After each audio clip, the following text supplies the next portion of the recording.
Assalamualaikum warahmatullahi wabarakatuh. Kami dari kelompok 2 akan membahas materi informatika tentang berpikir komputasional. Jadi silakan cek video berikut. Berpikir komputasional, proses berpikir dalam memformulasikan persoalan dan berstrategi dalam menentukan atau memilih solusi efektif, efisien, dan optimal untuk dikerjakan oleh agen pemroses informasi. Dekomposisi dan formulasi persoalan sedemikian rupa sehingga dapat diselesaikan dengan cepat dan efisien serta optimal dengan menggunakan komputer sebagai alat bantu. Abstraksi yaitu menyaring bagian penting dari suatu permasalahan dan mengabaikan yang tidak penting sehingga memudahkan fokus kepada solusi. Pengenalan pola persoalan, generalisasi serta mentransfer proses penyelesaian persoalan ke persoalan lain yang sejenis. Algoritma yaitu menuliskan otomasi solusi melalui berpikir algoritmik atau langkah-langkah yang terurut untuk mencapai suatu tujuan atau solusi. Saya akan menjelaskan soal pertama, yaitu memahami biner dan boolean. Adapun deskripsi soal, kombinasi kartu A dan B menghasilkan kartu C. Bisa kita perhatikan pada gambar di mana kartu A dan B menghasilkan kartu C dan di mana kartu C menghasilkan 4 sel berwarna ungu. Adapun petunjuknya, sirkuit boolean adalah salah satu model komputasi matematika. Ekuivalensi adalah salah satu operasi boolean. Jika sel yang berwarna putih bernilai 0 atau salah dan sel berwarna ungu bernilai 1 atau benar, maka operasi ini dapat dijelaskan sebagai berikut. Di mana sel ungu bertemu sel ungu menghasilkan 1 sel ungu. Sel putih bertemu sel ungu menghasilkan 0 sel putih.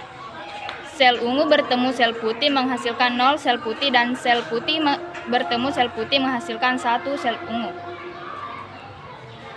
Maka pertanyaan yang pertama yaitu berapa banyak sel ungu dari kombinasi kartu D dan kartu E berikut. Tuliskan bilangannya sebagai jawaban dan masukkan atau posisikan sel ungu yang di sebelah kanan pada sel kartu F.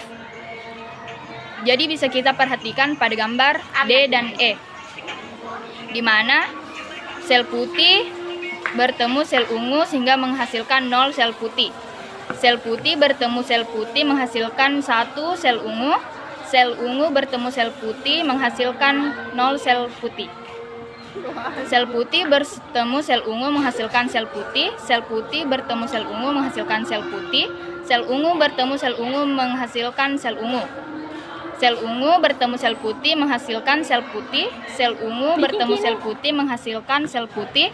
Sel ungu bertemu sel ungu menghasilkan sel ungu. Sehingga pada kartu F menghasilkan 3 sel ungu. Selanjutnya soal nomor 2. Berapa banyak sel ungu dari kombinasi kartu G dan kartu H berikut? Tuliskan bilangannya sebagai jawaban dan masukkan atau posisikan sel ungu yang di sebelah kanan pada sel kartu I. Kita perhatikan pada gambar G dan H. Sel ungu bertemu sel ungu menghasilkan sel ungu.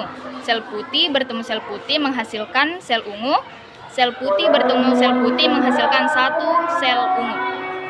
Sel putih bertemu sel ungu menghasilkan 1 sel putih. Sel ungu bertemu sel putih menghasilkan sel putih. Sel putih bertemu sel ungu menghasilkan sel putih.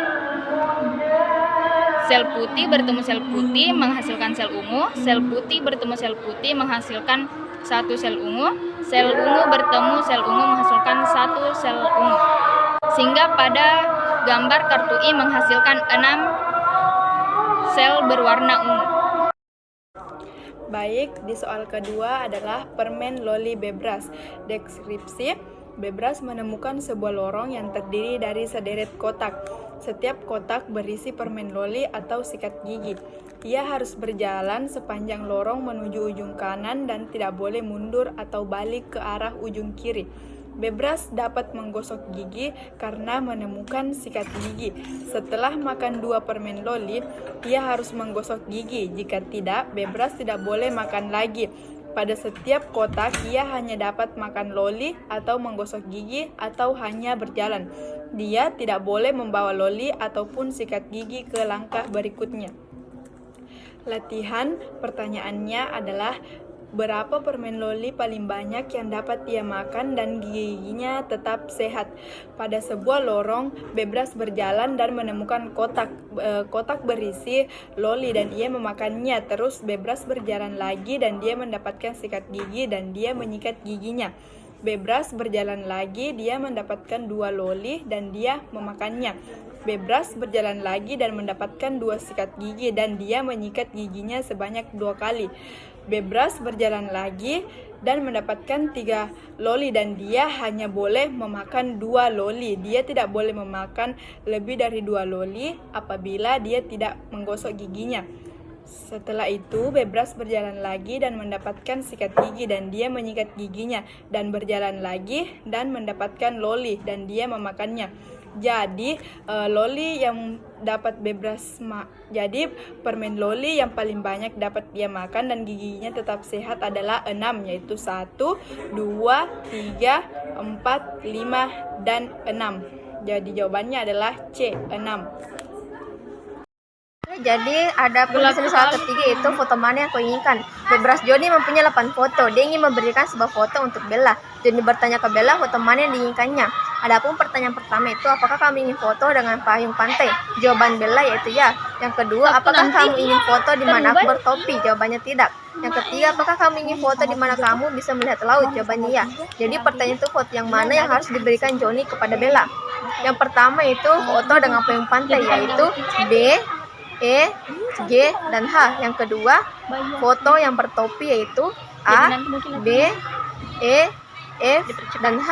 Yang ketiga yaitu foto di mana kamu bisa melihat pantai yaitu A, B, D, dan H. Jadi foto yang Joni harus berikan kepada Bella itu foto A, B, D, E, F, dan H.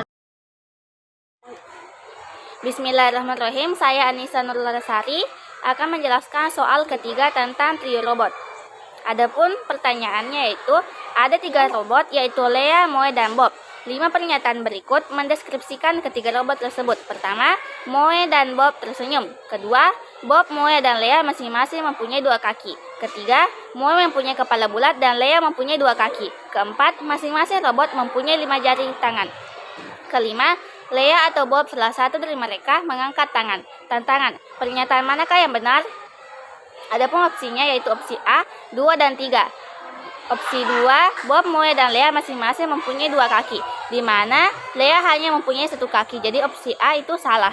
B, 1 dan 3. 1, Bob dan Moe tersenyum. Bob dan Moe tersenyum. 3, Moe mempunyai kepala bulat dan Lea mempunyai 2 kaki, di mana Lea hanya mempunyai 1 kaki. C, 1 dan 5. Bob dan Moe tersenyum. 5. Lea atau Bob salah satu dari mereka mengangkat tangannya, di mana Bob mengangkat tangannya. Jadi jawaban yang benar adalah C, di mana 1 dan 5. Saya akan menjelaskan soal kelima yaitu mutasi makhluk luar angkasa. Sebuah alien mempunyai sebuah kepala H, sebuah badan B, 2 lengan A, dan 2 kaki L. Tubuh alien dapat ditransformasi dengan mengikuti perintah mutasi sebagai berikut. Sebuah bagian alien dapat ditransformasi lebih dari 1 kali. Langsung saja soalnya itu dengan mengikuti perintah mutasi secara berurutan berikut ini. Bentuk tubuh alien apa yang akan terjadi?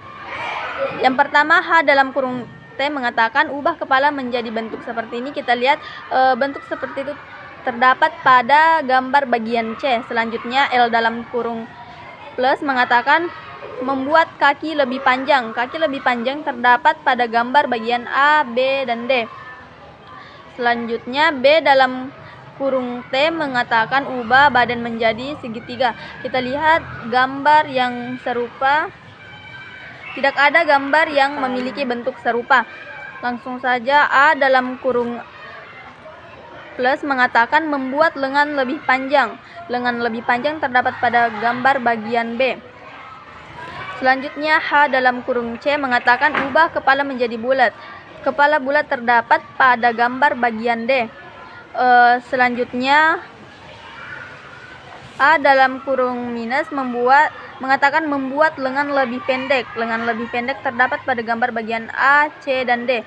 Jadi, dan yang terakhir, B dalam kurung C mengatakan ubah badan menjadi bulat.